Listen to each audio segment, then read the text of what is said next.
Dalam video kali ni aku nak tunjuk dekat korang macam mana korang boleh rename file korang yang banyak dengan cepat dan sekaligus je. Tak perlu edit sesuatu pun. Okay. So jom kita teruskan. Benda yang korang perlukan adalah software yang bernama PowerToys. Okay, ini software dia. Okay. So software ini daripada Microsoft sendiri. So korang boleh install software ini dekat Microsoft Store lah. Okay. Bila korang buka je Microsoft Store, korang boleh search Power Toys. Okay. So dekat sini aku dah install. So korang boleh install, ada button install lah dekat sini. Lepas korang install tu, korang boleh pergi dekat bawah ni. Dekat sini. Okay. Benda tu akan keluar dekat sini lah. Ni kalau korang nampak ni. Dia kecil molek je ni. Dekat situ. So ini menandakan Power Toys korang dah running, and benda yang kita nak tu ada dalam tu tau. Nama dia Power Rename. Okay. So nama dia Power Rename. Kita akan gunakan Power Rename dalam Power Toys tu.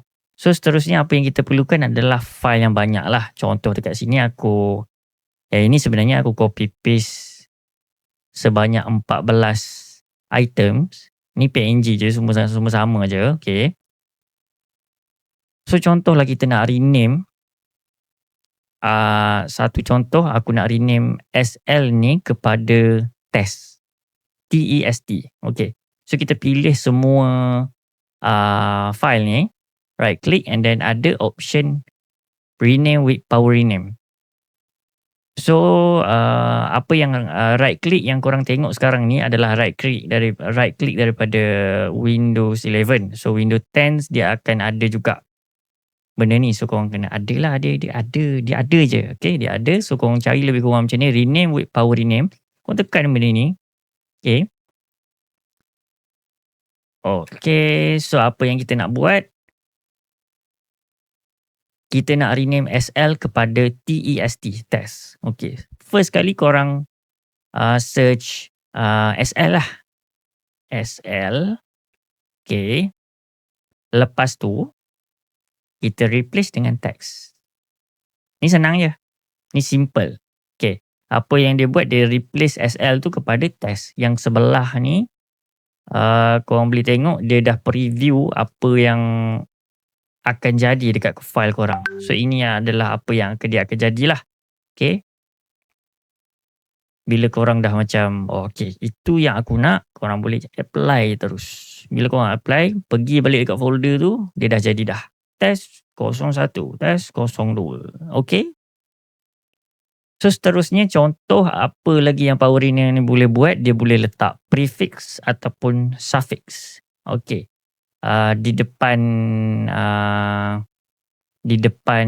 test ni kita boleh letak sesuatu, dan di belakang numbering ni kita boleh letak juga sesuatu. Okay. So jom kita cuba letak prefix lah. Contoh yang seterusnya kita letak prefix. Korang boleh pangkah ni ataupun korang boleh continue je dekat sini. Tak ada masalah. Okay. Kita nak letak prefix dekat depan teks ni. Yang contoh dia numbering lah. Kita letak numbering. Okay, apa yang korang perlu buat? Korang onkan dulu ni. Use regular expression supaya kita boleh guna simbol-simbol dekat keyboard ni untuk nanti korang tengok lah. Okay. So korang tick dulu. And then tukar ni kepada shift nombor 6. Kita guna simbol yang tu. Okay. Apa yang benda ni buat? Apa simbol ni buat? Simbol ni kiranya dia nak letak benda dekat depan sekali. Okay, macam tu lah. Okay, so kita nak letak numbering. Numbering yang 1, 2, 3, 4, 5, 6, 7, 8 kan. Okay. So kita tekan je help dekat sini ni. Apa benda tanda seru ke apa ke ni. Tekan kat situ. Okay. Korang tengok dekat sini banyak sangat dia punya apa yang korang boleh letak. Iyalah, tengok ni. Banyak gila. Okay. So apa yang aku nak letak numbering dekat depan tu. So kita boleh pilih yang ni. Yang ni. A counter with a customized start value. Okay, tekan yang ini. Okay, nampak tak preview dekat sebelah tu? Test 01 dia jadi test. Dia jadi 10 test 01. Okay. Apa yang tak kena dekat sini? 10 dengan tak ada titik dengan tak ada space lah. Tak cantik kan? Okay. So, bila korang tengok balik dekat sini, dia start dengan 10 tau. 10. So, kita nak start 1. So, kita perlu tukar 1 dan letak titik dan letak space. Okay. So, kita tukar 1. Dia dah update jadi 1. Kita letak titik depan tu. Dia ada dah titik kat sini. Dan kita space. Nampak tu kan dah cantik. Okay. Bila korang dah puas hati, korang apply je.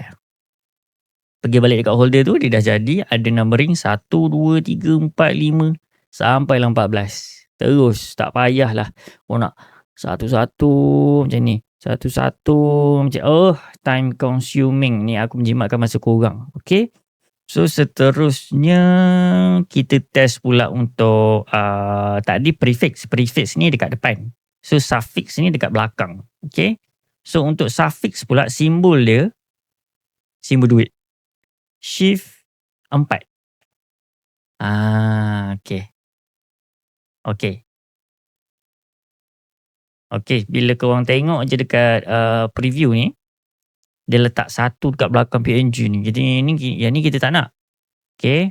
Kita tukar dekat sini. Apply to file name plus extension ni, kita tukar file name only. Nampak tak? Dia letak 1, 2, 3 dekat belakang tu. Yang ni ni. Ni dia letak 1, 2, 3. Okay.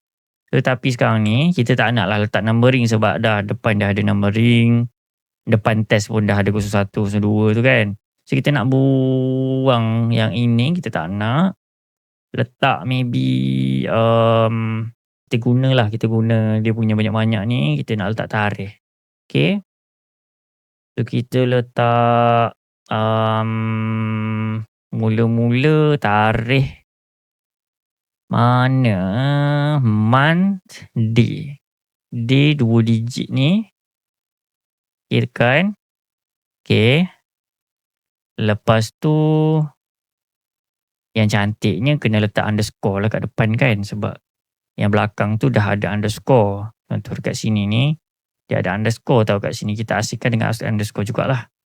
So letak underscore dekat depan duit ni. Okay, nampak dah rupa tu. Lepas tu terus letak month dengan year. Year. Year pendek ke panjang? Dia pendek lah. Style sikit. Okay. So dekat sini dia akan rename tarikh 27 bulan 2 2026. Tarikh yang aku buat file ni. Okay. So macam tu lah nak guna suffix. Korang boleh explore sendiri apa lagi boleh buat dengan power rename ni. Tapi serius cakap, memang power rename ni akan membantu kerja korang dengan cepat. Okay, tak ada lagi lah perlu buang masa satu. Sangat lambat. Okay, itu saja dalam video kali ni. Kalau ada apa-apa nak tanya, korang boleh terus komen. Lepas tu kalau video ni membantu korang, boleh like, share dengan subscribe lah. Macam biasa. Okay, itu saja. Terima kasih.